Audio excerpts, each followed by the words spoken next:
Welcome to First Star Let's Chat, an athletic therapy podcast. I'm your host, James Gardner, certified athletic therapist, certified strength and conditioning specialist, yoga instructor, human being. This platform, for the pros, by the pros, anybody in the performance space, and beyond. Welcome here to share in the stories of professionals, experiences, journeys, learning along the way.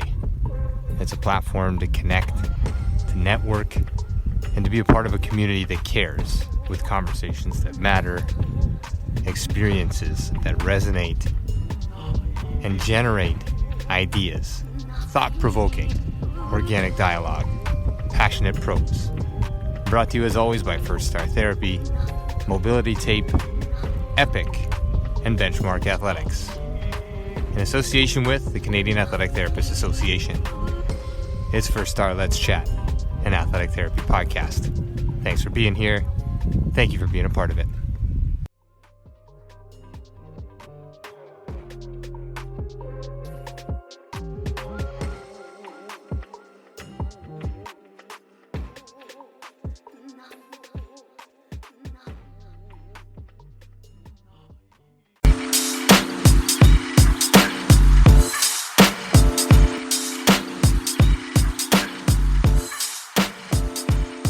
Welcome to First Star Let's Chat, an athletic therapy roundtable brought to you by First Star Therapy.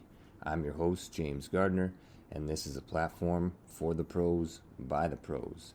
Passionate pros, organic dialogue. Let's chat. Thanks for listening. Let's roll.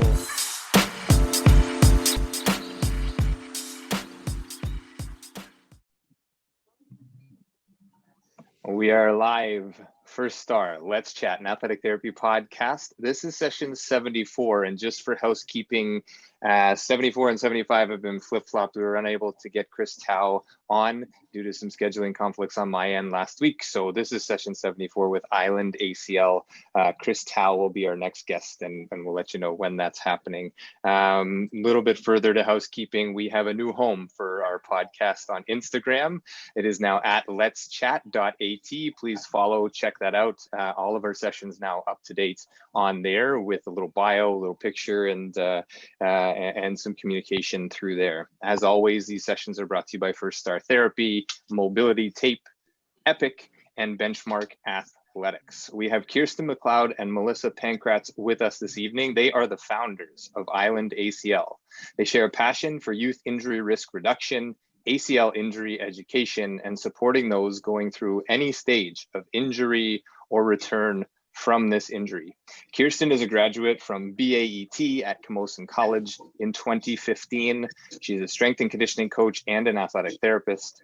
She sustained her own first ACL tear in 2008 and a second ACL tear in 2019, both while playing soccer. Mel is a kinesiologist with her CSCS certification as well and is going into her fourth year of the program at Camosun. She tore her ACL in 2015 playing volleyball and has undergone numerous complications and 2 operations since. Mel and Kiersten, thank you so much for carving this, pardon the pun, into your schedule this evening. We're going to talk ACL. We'll sort of define what an ACL is, what it does for those that aren't familiar, and then begin to navigate this. Truly a pleasure to have you both on. We've had lots of dialogue in the past. I've been on your education seminars one time, and some really good stuff. A passion project, obviously, for you both, a connection between you, a connection through an injury and through an uncomfortable stage for many of the athletes that we work with. So I'll welcome you, I'll let you say hello, and Kiersten, you're on my screen first, so I'll let you say hi, and then Mel will follow up, and we'll jump right in here. Awesome. Yeah. Hello, everybody. Thank you for all coming out, and thanks, James, for having us. Just to kind of go more into the detail of the bio there. I'm a certified athletic therapist. That's what the BAET program at Camosun is. It's just the Bachelor of Exercise and Athletic Therapy program, which Mel is currently doing. And just so I think this passion project for me came from those two. So I was in high school, I was 15 for my first ACL, and then my last one, which I'm actually just coming up on a year post-surgery for, I was in my obviously adult years playing soccer. So both of them, first one non-contact, second one unfortunately was the contact. But so that's kind of my background and what we'll get into more as we chat about ACLs. But both of us, are really passionate just because of our own experience with this crappy injury. So absolutely. And Mel, I'll let you follow up on that. Yeah. So my name's Melissa. Everyone calls me Mel, so that works. I had my first injury when I was going through my kin degree in 2015, and I've had a couple surgeries because of it, a couple different complications and stuff since then. And it's also driven my passion towards helping youth and others with the injury and just any way possible. So it's been a lot of fun. And then currently, because of that, I'm now in the BAET program too, and I'm going into my last year with that. So yeah. Amazing. And I think there's so much we can take away from that right away. I am getting a little bit of feedback here. I think probably because we're both unmuted. So I'm just I'll offset the muting as I fire a question your way. So just give me a second here and let me figure this out. But I think we can do it that way if only one person is unmuted. So don't take offense. I'll try and dodge bullets going back and forth. There's a little kickback coming in there. So I think it's amazing, not the injury, but the fact that you're working from a place of personal experience. And what this platform has really brought to the forefront through a pandemic and with the various guests from different walks of life is that when we lead from passion, we can do amazing things. Passion delivered through your own experiences, through injury, through suffering, and you feel it in yourself, and then you can help others with that, with the empathy, with the compassion, with those other pieces. Obviously, both female athletes and suffering that, and we know a little bit about the data. Is that an area of focus for you in terms of the female athlete, or Mel, or Mel, you're up on my screen with a yellow box around you. So is that an area of focus for you out of the gate, or is it in general youth athletes and sort of educating on what the ACL is and how that injury can happen or be sort of deterred or recovered from? I think I did that. Sorry, go ahead. Yeah, that's all good. I think it started out that way a little bit, and Kiersten, correct me if I'm wrong, but I think we definitely started out kind of more targeting females because we are not only more at risk, but we're a population that is not always seen in kind of the fitness and sport excellence kind of area. We don't always get the attention the same way that males do. And so that's kind of where we took it initially, but we also very much recognize that it kind of goes both ways with both genders. And so we've kind of started to move a little bit away from that, and just, we ultimately want to help anyone. Like, it was never our goal to just be solely female. It was just kind of an easy jumping off point. So yeah. Absolutely. I think it's a great one. And as we were talking about off air, the PWHPA just wrapped up their Dream Gap Tour. The name came to me as we were going through this, and what an amazing showcase of the female athlete contingent and bringing this sort of globally and across Canada. So just to touch on that, I think they did an amazing job. And I think the more we can talk about it, the more we can normalize that in the sports space, the better off everybody is, because there's a lot to be learned and there's a lot that can still be done in championing sport and athletics and equity and all of these pieces. Kiersten, you've torn your ACL twice, and we'll just take it that way to start the conversation as we dive into the injuries. Same side knee, different knees. You said one was contact, one was non-contact. If you're okay talking about sort of the circumstances surrounding the injuries, maybe start there, and then we can dive in to some different pieces. I think you just got to click on mute. I'll let you guys handle that. Yeah, beautiful. No, that's great. So mine are both different knees. So I did, my right was my non-contact in the kind of classic fashion, running down the wing, chasing somebody. She turned, I went to turn with her, and history was made there. Classic pop, that was it. And then so then my left was my the one that I was in the contact with. So a little bit beating the odds there, in a sense that usually with or from what I've understood, a lot of re-tears come from that same knee. But I think because I was, especially with the time too, like the injuries were 11 years apart, 12 years apart. So I think, yeah, from there, I just kind of luckily didn't hit some of the numbers of re-tears that we do see. And it was more just unlucky, bad luck, wrong place, wrong time kind of thing. Yeah, so that's kind of mine are two different sides. Yeah, and you touch on some points that we can definitely, you guys can direct on this, but the re-tear, the mechanism of injury, the standards, sort of, we're aware of these things, but as practitioners and people in the field, but those that aren't athletes, those that are athletes or those that are not in the space as a quote unquote athlete or as a therapist may not be aware. So that common injury occurrence for those that are listening is typically the foot is planted on the ground, the foot doesn't twist and the leg sort of rotates and causes, force to pass through the knee and drives strain or load or overload to this ligament that's meant to not do that, to restrain the shin moving on the femur or the thigh bone. So not a comfortable thing. And we talk about it sort of matter-of-factly when we're exposed to it on a regular basis, but it's detrimental to careers. It's detrimental to livelihoods and activities of daily living for populations that aren't, quote unquote on-field athletes, but are athletes of life sort of day to day. How common is this in your practice? How much do you see sort of in the athletic space, Mel, and where are you situated in the education? I really want to get into the platform and have you guys sort of lay this thing out, how you're doing things and how it started. I think that's a major thing that we should all discuss because it provides insight and it gives people a framework and it may spark interest in connecting other people to you as well. But before we get there, what population are you working with since you've begun sort of the Island ACL platform, age groups and education? Who's willing to listen at this point? Yeah, so when we first started, before even Island ACL, was a thing, we actually started working with youth females age about 12 to 17. We had like one 10-year-old at the Pacific Institute for Sport Excellence, where we both work and meet, and we met there and whatever. And for the most part, we just worked with that population on injury risk reduction. So we didn't actually do, none of them, well, that's not true. One of them had an ACL injury already, but the rest of them did not. We didn't know. She came to us and it had happened just recently before she'd even signed up for the program. So, but yeah, so we started working with that population first. We did a couple of runs with that. And since then, we've kind of been on a hiatus from that with the summer, just with how programs work at PICE. But we're online. We're not actually working with anyone yet.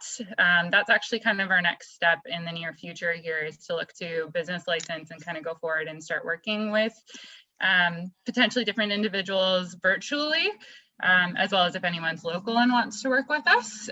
So yeah, that'd kind of be our next step, but we're not there yet.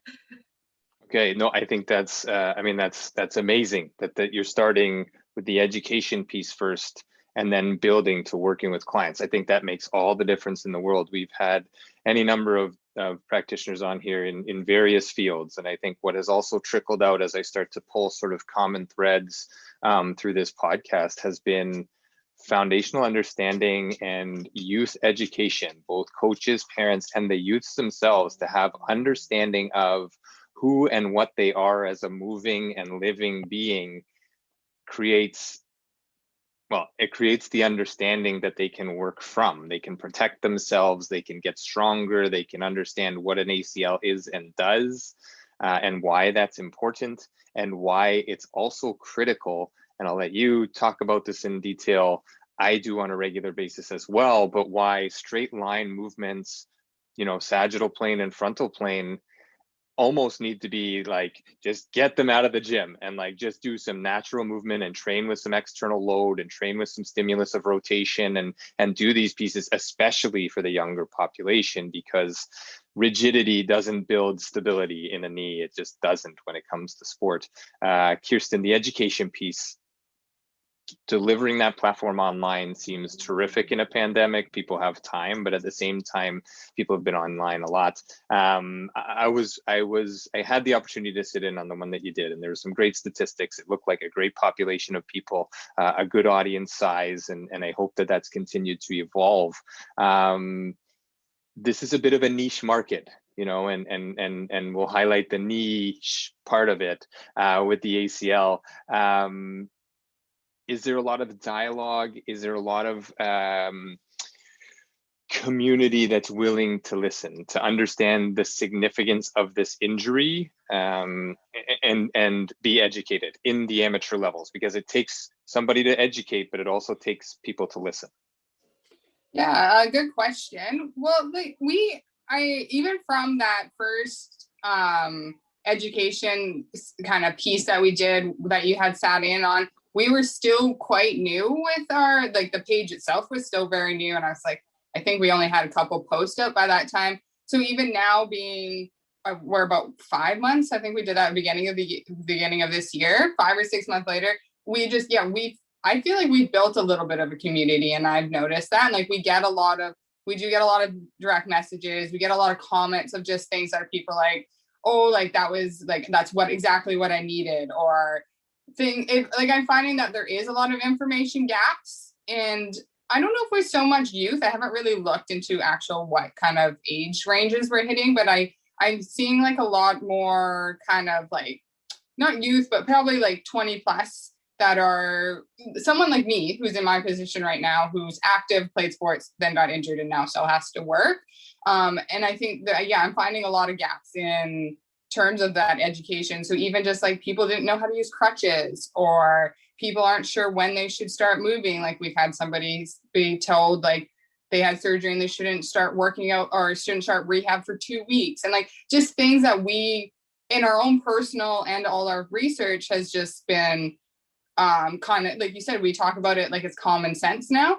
And it's kind of, so that's what, so we're seeing a lot of those gaps. So as much as it is niche, I'm finding that it is something that was highly overlooked too. So something that now has become kind of second nature to me and Mel is, again, like, there's just no information out there. There is some good pages that we follow for ACL stuff on Instagram, but again, I think, it seems like there's a lot of gaps, and that's where we find that it is creating us to have success from it. That kind of answers the question.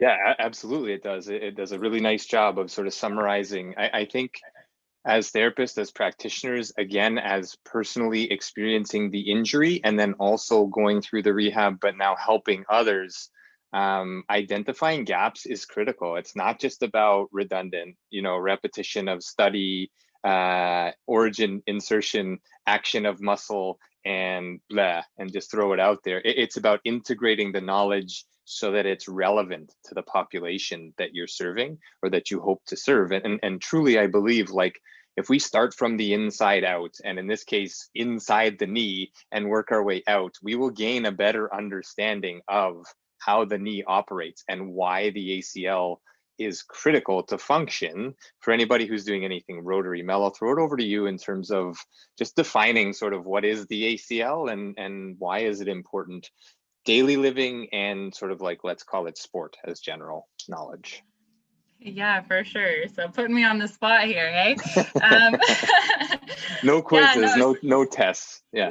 Oh, the stress. It's summer, okay? No.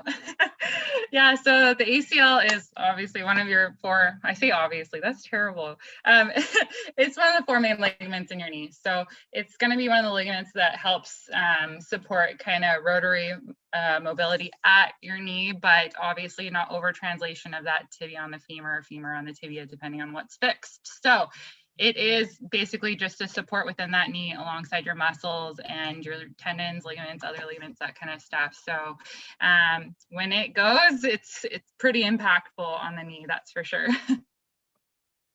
Yeah, and I think for those that have worked with ACLs, the surgery is pretty straightforward now. From my knowledge and working with orthopedics in the past, that used to be a cast immediately following surgery. It used to be a scar from mid shin to mid thigh and an open procedure. It's now done arthroscopically in the orthopedic surgery field. Couple pilot holes, a drainage hole, spin a tendon or spin another ligament through there, tie it up, drill some holes, tack it in, and okay, you're out of there. And we've had athletes walk out in my career, walk out of surgery, say, okay, I don't want the splint, or give me the crutches, but I'm just going to throw them away when I get home. And then we've had others that come out and don't want to get off the crutches or out of the splint. And so we navigate that space in terms of the individual with the injury as well.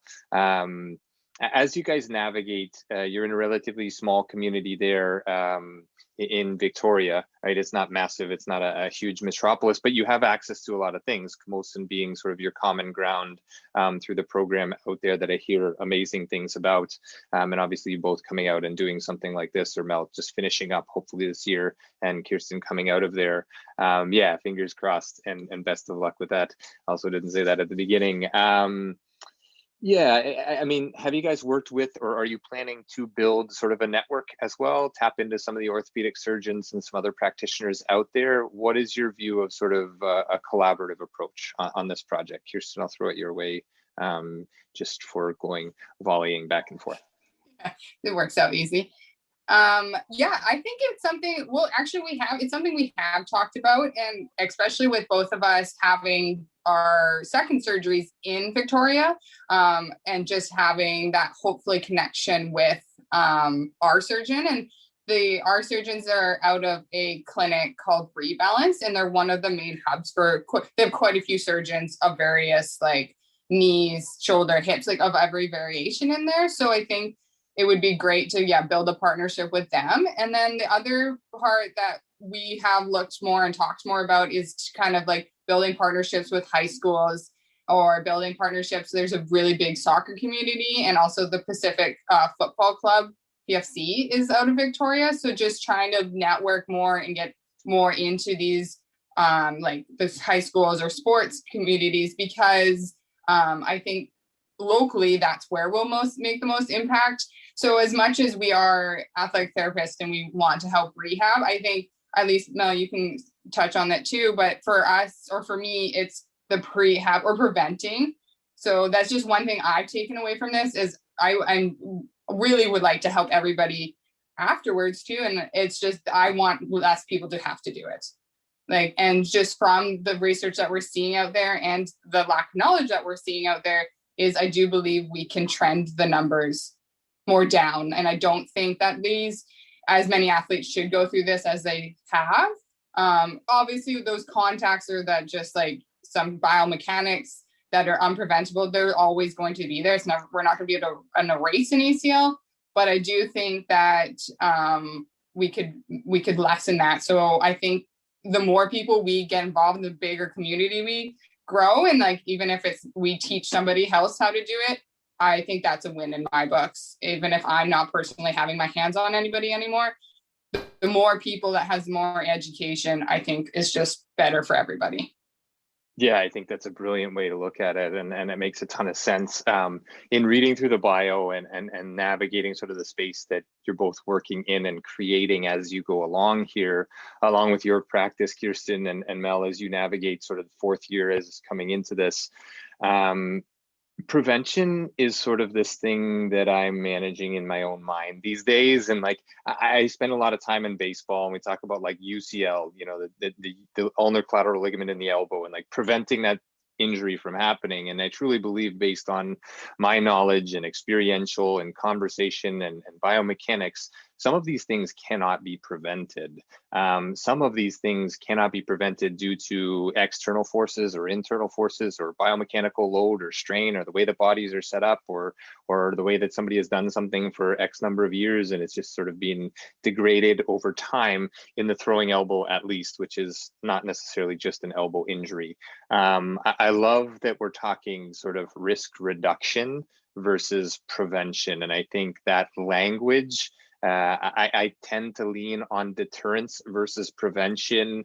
Mel, going through school, you're currently in school, you're working with Kiersten on this project. Is that something you focus on? Is that something that, I look back in my schooling and look at prevention, and then I look at like, people who are saying like, rid yourself of this and rid yourself of that. And like, the body and the mind need stress, we need strain, we need these pieces. It's not about preventing, at least in my own mind. It is truly about reducing risk by awareness and by training in a manner that makes sense for said athlete, said individual. Is that something you picked up on in school, working with Kiersten, or sort of a hybrid and all of this through your own experiences? Yeah, so funny enough, we actually came across, it was like a ACL info session night, probably about 7 or 8 months ago, maybe even longer now, that we both tuned into over Zoom, of course, as things are these days. And there was a couple of ACL researchers on at the time, and they were talking just about the language surrounding prevention versus risk reduction. And both of us had never actually been exposed, I don't think, to the idea of risk reduction as maybe a more appropriate term at the time. It's not necessarily something we talk a lot about in school, at least yet, or maybe I was asleep during those classes, I don't know. But yeah, so it honestly shook both of us. I think we were like, holy crap, what have we been saying to people this whole time? We've been calling everything prevention. You can't prevent anything. Like, you can't, like, at the end of the day, like, sports are sports, they're unpredictable. Our bodies are our bodies. There are some maybe genetic predispositions that people have that might cause them to have an ACL injury over someone else. There are things like contact injuries for ACLs, which mine was. I couldn't prevent that. I mean, sure, did I have probably some of the biomechanical factors that would maybe allude to me having an ACL injury? Heck yeah. But like, at the end of the day, there's a lot you cannot prevent. So we were like, no, we got to change the language around this and start talking about it as something where we'd like to reduce someone's risk to sustaining this injury, because there are so many ways, especially for females, to be strength training in the gym, working on their biomechanics, having coaches know what to look for and see in their athletes and go, okay, shoot, I got to be doing more of this, or I got to have a better warm up, or this girl's knees just fly straight into each other every time she jumps up and down. We got to work on this. So that was kind of where we went, yeah, we need to change our language and start really talking about this the way it should be talked about.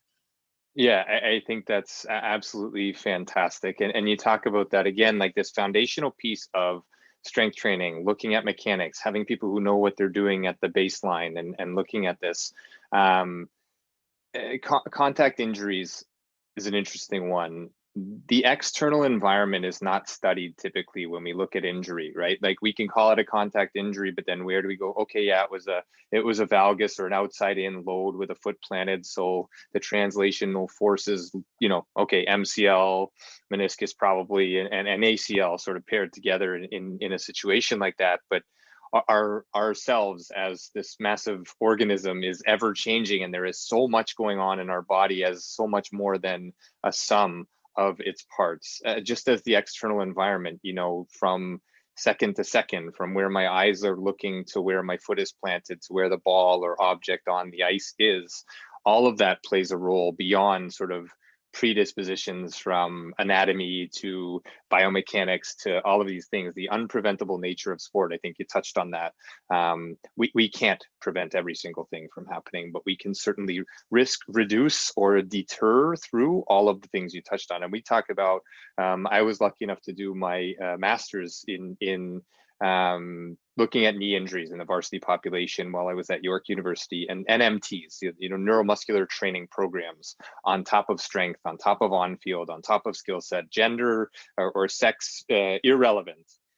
These things reduce risk. Why? Because they build intent, attention, these kinds of things. We look at the FIFA and FIFA 11 Plus as a standard, something that we know works, but the adherence to it by youth level programs or even pro level programs, that adherence is it leaves a lot to be desired, right? In terms of adhering to these programs, that we have the science out there saying that it's going to reduce risk, but it's the follow through on what's important or what's been done in the past, navigating why we're doing what we're doing in terms of prep or cool down or all of the above. So some great stuff in the language you're using. Listen, if you're going into fourth year, if you're coming out and you're hiring, let me know when you're wrapped up there. I'll be on the lookout. Kiersten, in terms of trends or sports, have you, through your experience as a practitioner with Island ACL or prior to, in all of your time, found anything that's sort of trends or sports that are much higher in sort of, leading the way in terms of ACL injury? From personal experience, not so much, maybe more just from, again, being in the soccer community. Like soccer was my primary sport growing all up. So I have met a new number of friends, other players all in that community getting it. But yeah, it's those sports that have the pivoting sports, right? So from what I know is soccer, basketball, those are kind of our leading ACL injury ones that we see, especially in females. So yeah, I think that's where the trend more is too, is just those like pivoting, cutting sports where that knee gets put into that vulnerable position that we were talking about for the non-contact. Again, contact can be anywhere. Again, if your body's in a position and you get hit or you hit something, again, it's unpreventable. But in those sports where we're putting our knee in those positions to perform, that's where we're seeing those injuries. Right. And just to take it one step further, I'll leave it with you for this one as well, since you touched on it. Would it make sense for you in your mind, logically, or what you've studied, just on the spot here, to train an ACL to be under strain or under load in a rotational manner and then loading? Yeah, I think so. I think because we need to also train everything around it to also be those secondary supporters, like, and hamstrings, like how much, I'm sure you've experienced it too, how much hamstrings get kind of put in the back seat and forgotten about, but how much we're now seeing the importance of those, even so much that some surgeons are shying away from a hamstring graft because we're seeing how they are such a supporter to the ACL. So, and I think that's also something good for if you do have an ACL injury to be doing in your late stage rehab, is to be stressing it under those sports like conditions, so that when you are doing it and you're not thinking about your body, then you're not, like, it's already there, it's naturally built in, it's strong, versus just doing your playing, like, let's just do a squat or let's run in a straight line, like let's get moving in all those planes to make us as strong as possible in a whole rounded picture. Yeah, absolutely. And we need not look further than Instagram to see how sexy Nordic hamstring curls have become. And then the more recently, the reverse Nordic hamstring curl, which I don't know, they're out there. Not to add any fuel to the fire, but they certainly have their place. Again, context matters, and hamstrings don't work in a linear fashion. Our body doesn't work in a linear fashion. I think as we go through school and in talking with students, we learn from this foundational knowledge, origin, insertion, and action. Those are important things to study. Those are important things to memorize at the time. But then you have to get familiar with the actualization of what that muscle is. And it's not a standalone, and it's not linear in nature. And although the pictures look like the fibers run directly when it's flat on a two-dimensional paper, you have to take into consideration the contour of the hip, the contour of the other tissue around it, the fascia that intersects all of these pieces. I think it's absolutely beautiful what you're doing. And I geek out on this stuff massively. And I love that you've taken this passion and this seemingly one injury, but it leads to so much more. And I can see that, and I feel that fuel and the fire in both of you in talking about this. And I wish you nothing but the best with this thing growing. Not that we're wrapping up here, but I just get really excited when I see and get the opportunity to talk with people who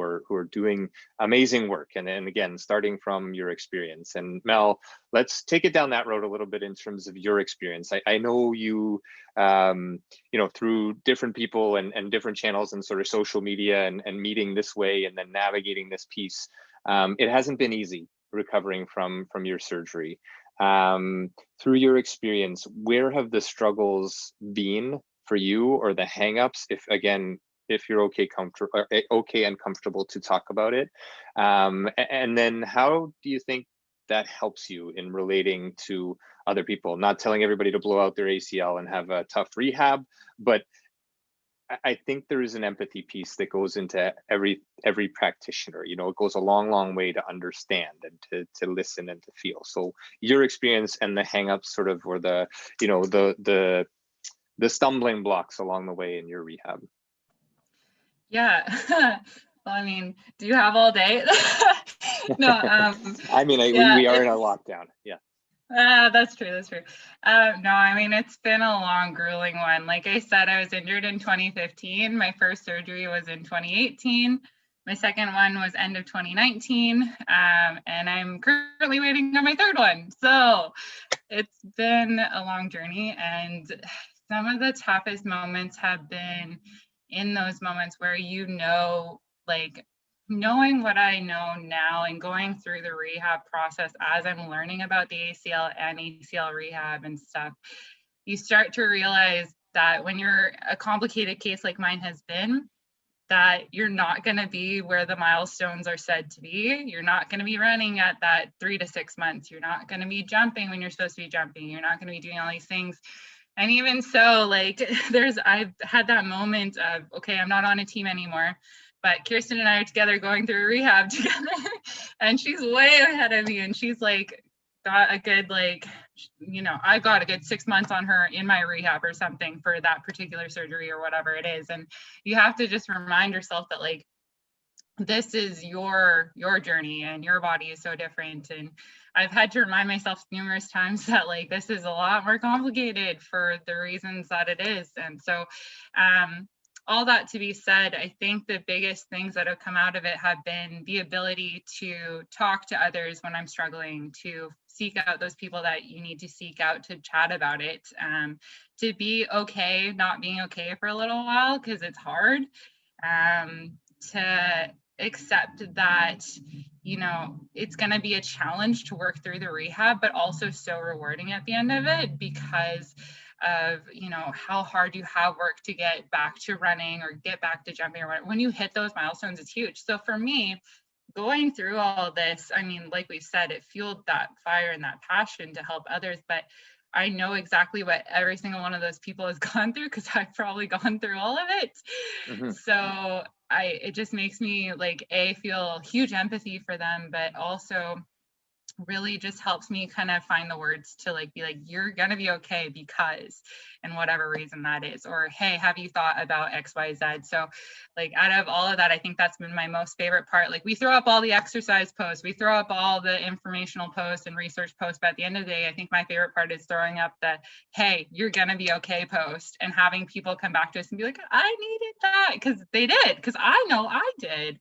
Mm-hmm. And yeah, and even with that, like, and like we were talking before, we have created community with this, and I think it's amazing to see that community flip back and come back to you. And I know when I last posted on our account about my last doctor's appointment, we had people messaging us and DMing us saying, hey, you're gonna be okay. And I was like, whoa. So it's been really cool to see it kind of come full circle. Yeah, absolutely. The energy you put out into the environment will come back, absolutely, and be reflected upon you. I think there's so much there in that story, and it ties in the psychological component of recovery. These are not two separate things, and it doesn't have to go perfectly for you to be okay. It sucks to get hurt. It sucks to have your identity disrupted. We don't have to go too far with a pandemic and these other kind of things to have your identity sort of thrown in your face and trying to figure out what you stand for, what your purpose is if you can't go and do that thing that you're so attached to doing or so used to doing. You touched on so many great points, and I think reaching out and finding people that care, and finding the right people to talk to, and that begins by asking for help and not knowing that you are not alone in doing so. So again, these are two amazing women here leading the way with Island ACL. It's Kiersten McLeod and Melissa Pankratz. They're out in Victoria, BC, but this day and age, everybody's accessible. At Island ACL, you can reach out to them on Instagram and connect with them if you're going through a shoulder injury, or you just want to say hi, or you just want to tell Mel that it is going to be okay. And you know what? Some days are shitty. And I think that's a part of something that we don't talk about enough in the rehab space. Like, okay, you're going to have ACL surgery. You're going to be back on the field in somewhere between 6 and 9 months, and you'll be returning to sport somewhere between 9 and 12 months. But remember, every month you wait after 9 is going to give you X percentage chance of not re-tearing and so on and so forth. Like, it's not that straightforward. And this came to me in a discussion with a young man who was about to have ACL surgery while he was in college or university playing basketball. And he said, okay, I'm going to have surgery, so I'll be back on this date. And as soon as that came out of his mouth, I sort of pulled the reins and just said, like, let's step in the office and like, I want you to look at this, because this is going to overtake, like, this is going to have an effect in all areas of your life when you undergo surgery. So if this is what you want to do, you're going to continue playing basketball, our orthopedic surgeon will not clear you to play basketball until you have this done and repaired and you're at, you know, whatever percentage and whatever the things are that you need to clear to get back on the court. But this is going to affect relationships, your ability to socialize, your classwork, where you can sit, how long you can sit for, what your future feels like, and all these different pieces. Potentially, you know, you're setting yourself up for, who knows, arthritis or some other things down the line, or a knee replacement greater than I, who hasn't had a knee surgery. All these different pieces are not just physical, they're all encompassing in the human condition of navigating injury and return to sports. And the monotony. Kiersten, I'm going to throw this over to you, but the monotony, the redundancy, how do you address that in yourself, or how have you, in reflecting back and saying, man, I wish I had done some things different, or here's what I would do, or here's what we're going to do, in helping people sort of cut through the tedious work that is, okay, do your wall slides, you got to get to 90 degrees, keep going, okay, now stand up and then squeeze your butt cheeks, or squeeze this ball, or whatever the things are going to be. Is there a good way in your books to sort of navigate that? Yeah, it's a tricky one. Yeah, it is. It's tricky because, like, I think, for flip side a little bit to my story from Mel's story, and not to throw shade on myself, I guess, a little bit, but I have probably been the most simple rehab in this go around. I've just been extremely lucky. There's no magic pill that I got. I just happened to be lucky. But it is, like you said, it's just doing the same thing over and over and over again. And it is hard. And then you have a shitty day and you're just like, why am I doing all this work and whatnot? But I think the main thing that I've kind of found, and from what I've heard from others sitting in on kind of other ACL chats, is like finding the small wins. So finding something, yes, you're doing the same thing over and over and over again, but in that rehab session or in that day, write something that just was a good, whatever it was. Like, maybe you got a little bit more degrees, or maybe like you made it through something and it was a little less painful. And just having those little highlights through and going back and looking at them, you can just truly see how far you've gone. And it takes away that just like, oh, I got to do this again. Oh, like, I'm not getting anywhere. It's just like, oh no, I look at it, like, I flip back to a month and look at where I was and where I am now, and seeing all those. So I think taking it one small step at a time is the way to get through it. And just touching back kind of to some things Mel said, and I think something that we hold strongly to is throw the timeline out. There should never be a timeline. I hate that there's like 3 months, 6 months, 9 months, anything months should not be ever in the conversation. It should be, where is your body? What milestones are you getting to? And then that allows you to have those small wins, because if you're only looking at what these next 3 months are, and I need to be here, if you don't get there, you just are, you're so hard and you're so discouraged, and you know, it really pounds on people, especially athletes. We're competitive, we're used to being at our best and competing, and now we've been kind of really thrown for a loop. So that for me is just like, it's so much more the psychological things you can do. So those small wins, those journaling and doing that will help you get through, and not worrying about getting to a check mark. It's just what was good for today, or what was good this month, and where am I, where was I, where I am now, and finding just kind of those small happy things is what I found was the easiest for me to get through it. Yeah, no, it's a great point. Meeting yourself where you're at and learning how to navigate that is tough. But that's what therapists are for. That's what strength and conditioning coaches are for. The good ones know how to relay that information, and perhaps even highlight this for patients and or athletes. And maybe that takes us into, like, you know, clinical notes, and, you know, making sure we're tracking and utilizing sort of our own timelines, but not to say, are you getting the check, but more so, hey, like, you having a tough day today? Let's look back, you know, 10 days ago. Remember what this looked like? Show the picture of what the knee looked like, or, you know, where the scale was at in terms of an emotional response, or whatever we're using as a baseline. I think that's critical, especially post-operatively, because you got to collect data baseline and you got to have something to pull back to. So there's a reference point, right? A referee for some athletes, they need to see that they're competing. They need to see that they are making headway or getting further along, right? And you talked about some fantastic stuff, and timelines are there. In my experience, timelines are there from surgeons to guide healing physiologically.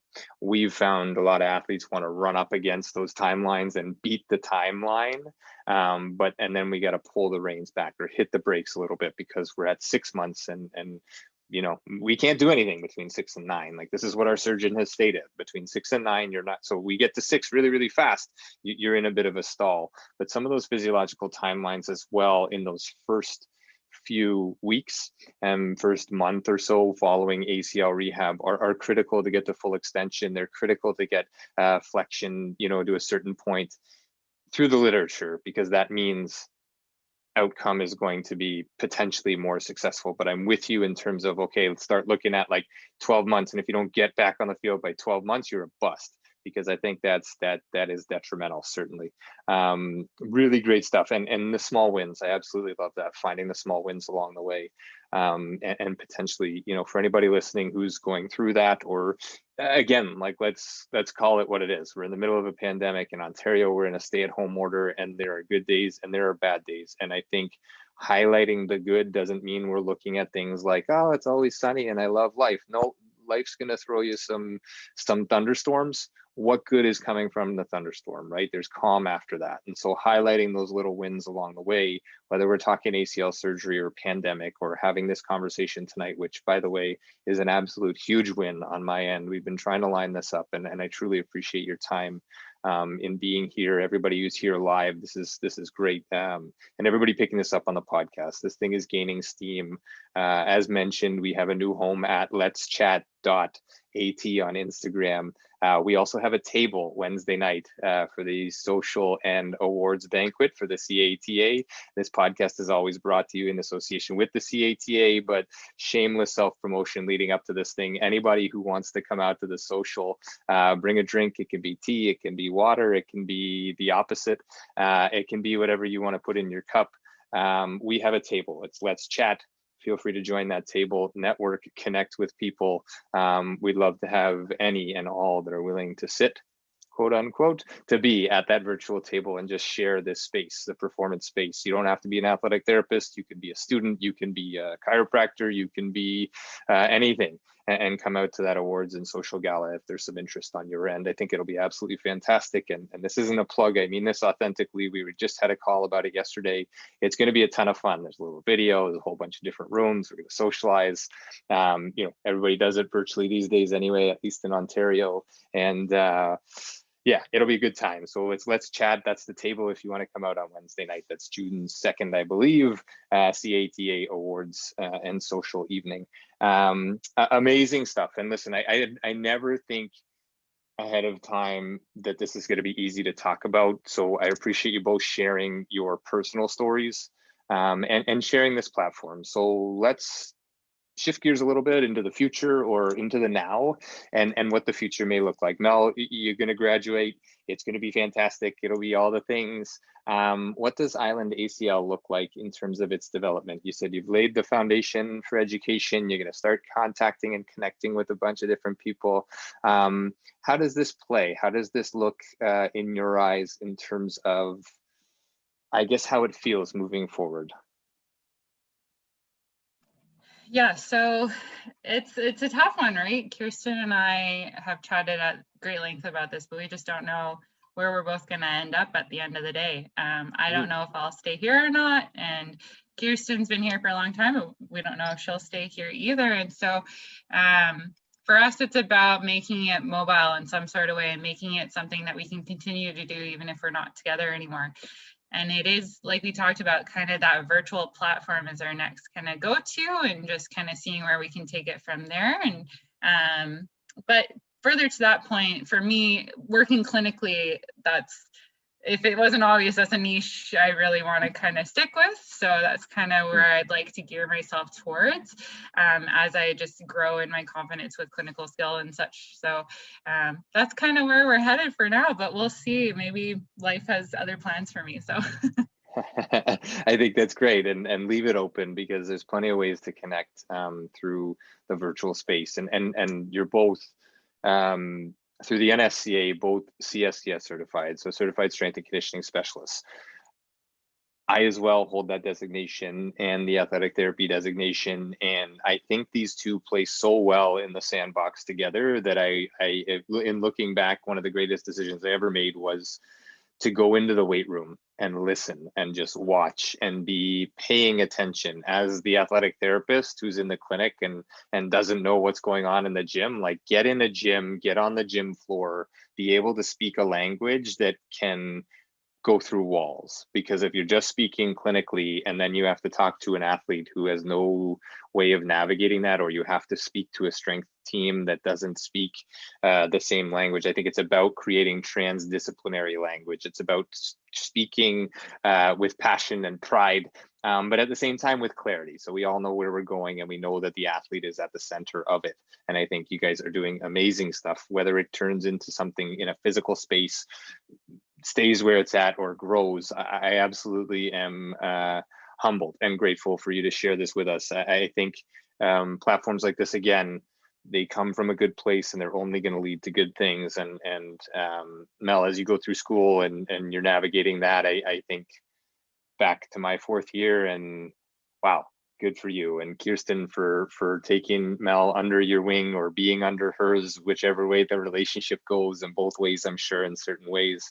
I had somebody mention to me, like, make sure you find a mentor who's still in school, and I think that's critical as well. Keep you relevant, keep you understanding, what do students need? And I think this pairing here, doing some great things. So Island ACL, as it moves as an education platform, I guess just as we begin to wrap up, like, where did this all start? I mean, how did you guys connect and then end up sort of working on this together? Because obviously you both had injuries, you both returned through Camosun, but where did the connection happen? And I think that's always an amazing part of the story.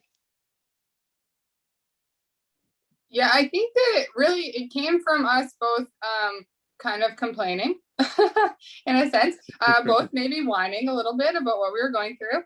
And I think it came from a little bit of, like, I would say, misery in terms of doing it ourselves and then not wanting others to go through it. And I think it also came from, because we were both going through it, we both were looking for more education just for our own purpose, our own success in our rehab, and then seeing the numbers and just being, like, floored by how many people, how many youth girls, mostly from the numbers that we were seeing, were going through the same thing. And it's just, I think and then I think from a place of frustration of our own stuff and going through it, to the frustration of the lack of knowledge and the lack of support and the lack of kind of everything we've talked about already, built a conversation. And then from there, I think we were just kind of like, hey, let's just do it, see what happens. And then Mel can speak to it a bit more, but I truly am shocked with the success we've had in 6 months. I'm very grateful for it, and I am excited and passionate to move forward with it. But I think, it all started from personal experience, then frustration, and then just like the pandemic and everything online, and just like, let's just do it. And that's kind of how we're here. Yeah, misery does love company, and it's sort of this idea of a book that I've read, and many others have read it as well, but no mud, no lotus. Without the frustration, without the injury, without all of the crappy days, it wouldn't have come to what it is. And it's growing, and I commend you both for connecting on it and finding a gap in your own experience in the therapy and strength and conditioning world, in a space that needs it, out on the west coast of Canada, but reaching globally, I would hope, and at least into sort of, youth channels and educating. And I think, again, and not to push this on you, but I truly believe that educating coaches and educating parents will never fall on deaf ears, and maybe parents more so than coaches. There is some hesitancy in sports spaces of certain people that change is a bad thing, or we have to do it a different way. That means somebody's telling me I'm doing it wrong. But with parents, when you can talk to youth and you can talk through parents as to why this is important for their children, this becomes ears that are open and a space that seems never ending in terms of opportunity to, as long as the education is, I'm not saying that yours isn't, but the education is from a good place of high quality and matching the needs of the clientele or the athletes that you're talking to. I want to highlight this again. It's Melissa Pankratz and Kiersten McLeod at Island ACL on Instagram. Give them a follow, chase them down, ask them some questions. If you're thinking about kickstarting something, or you have a niche market, if this is a little bit more of a where do I start or how do I begin type of thing, I think these are two amazing mentor possibilities here. And if it's specific to the knee, or it's, you want to tell Mel, I'm not having a good day, can you tell me it's going to be okay? Or you want to tell her it's going to be okay? Again, this platform, this is where it all started. It starts with a conversation. It starts with an idea and it evolves from there. And I think, again, in the athletic therapy space, in the performance space, your willingness to be on here and do what you're doing, absolutely fantastic. And if there's any way that we can support you from over towards this coast over here in Ontario, let us know, let me know. Anybody who's on here or listening to the podcast, you can always connect to me or through me to Mel and Kiersten out there in Victoria. If you have any final thoughts, I'll throw them your way. I'll just tidy up with a little bit of housekeeping here. Chris Tao is next. That'll be session 75. Our June schedule will be released. We're finally going to get our fourth session in the series, the Tommy John series. We've been going back and forth with Drew Hutchison, who's currently in AAA with the Detroit Tigers, trying to get him lined up for part 4 of that series. So that one will wrap. Again, new home at letschat.at on Instagram. Brought to you by First Star Therapy here tonight, and always Mobility Tape, Epic Benchmark Athletics in association with the CATA. Mel and Kiersten, I'll throw this one over to you. Again, thank you so much for your time. Thank you for being here. If you want to throw contact information or just say goodnight, whatever is cool with me, go for it. Everybody being here live, thank you so much. Everybody picking up the podcast, thank you so much. Again, just happy to be having conversation and connecting people, and the network seems to be growing and growing and growing. And Mel, you touched on it in your own way, and Kiersten, you touched on it your own way. What we put out into the environment will be reflected back into our own environment. And this is an amazing project that you're working on, that you have put in the time on to date as well. So I'll leave it to you guys. I'll wish you good night, and please close it up. Yeah, no, just thanks so much for having us on. We really appreciate it. And like you said, Flinny, you can basically just find us at Island ACL on Instagram. That's kind of our main hub for now. So go find us, follow us, and let's chat about, whatever's going on. We're always open and willing to do so. Yeah, I just echoing what Mel said. Thank you. Thanks for having us on. I also just a little thank you again to you specifically, James, because I do know that you reaching out to us in the conversations we've had with you have really helped. Again, just show us, kind of given us confidence that we can do this, since we are such new. Like, I'm only 6 years out of school, so I can't say I got a lot of experience under my belt.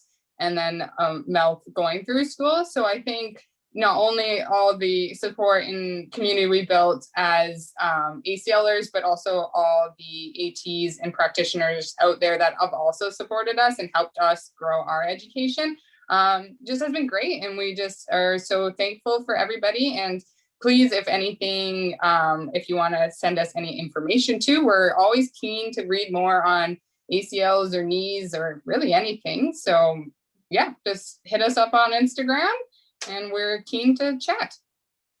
Amazing. Thank you so much. This has been session 74, First Star Let's Chat, an athletic therapy podcast. Melissa Pankratz, Kiersten McLeod, Island ACL, finding the small wins. Good night.